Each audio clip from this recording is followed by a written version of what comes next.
أعوذ بالله من الشيطان الرجيم. بسم الله الرحمن الرحيم. ويسألونك عن ذي القرنين قل ما سألتم قل ما سأتلو عليكم منه ذكرا. ويسألونك عن ذي القرنين قل سأتلو عليكم منه ذكرا. إنا مكنا له في الأرض وآتيناه من كل شيء سببا فأتبع سببا حتى إذا بلغ مغرب الشمس وجدها تغرب في عين حمئة ووجد عندها قوما قلنا يا ذا القرنين إما أن تعذب وإما أن تتخذ فيهم حسنا. قال أما من ظلم فسوف نعذبه ثم يرد إلى ربه فيعذبه عذابا نكرا. وأما من آمن وعمل صالحا فله جزاء الحسنى وسنقول له من أمرنا يسرا. ثم أتبع سببا حتى إذا بلغ مطلع الشمس وجدها تطلع على قوم لم نجعل لهم من دونها سترا.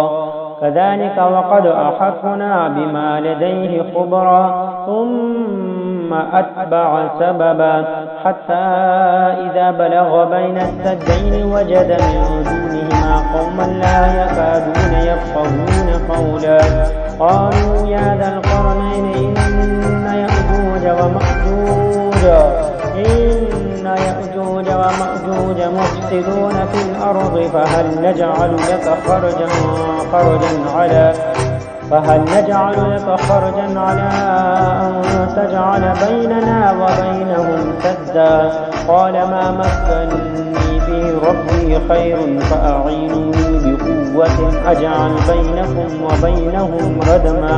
آتوني الجبر الحديد حتى إذا ساوى بين السدفين قال انفخوا حتى إذا جعله نارا. قال آتوني أفرغ عليه قطرا. وما استطاعوا أن يظهروا وما استطاعوا له نقبا. قال هذا رحمة من ربي فإذا جاء وعد ربي جعله دكا وكان وعد ربي حقا. تركنا بعضهم يومئذ يموج في بعض ونفخ في الصور فجمعناهم جمعا. وعرضنا جهنم يومئذ للكافرين عرضا. الذين كانت أعينهم في غطاء عن ذكري وكانوا لا يستطيعون سمعا. أفحسب الذين كفروا أن يتخذوا عبادي من دوني أولياء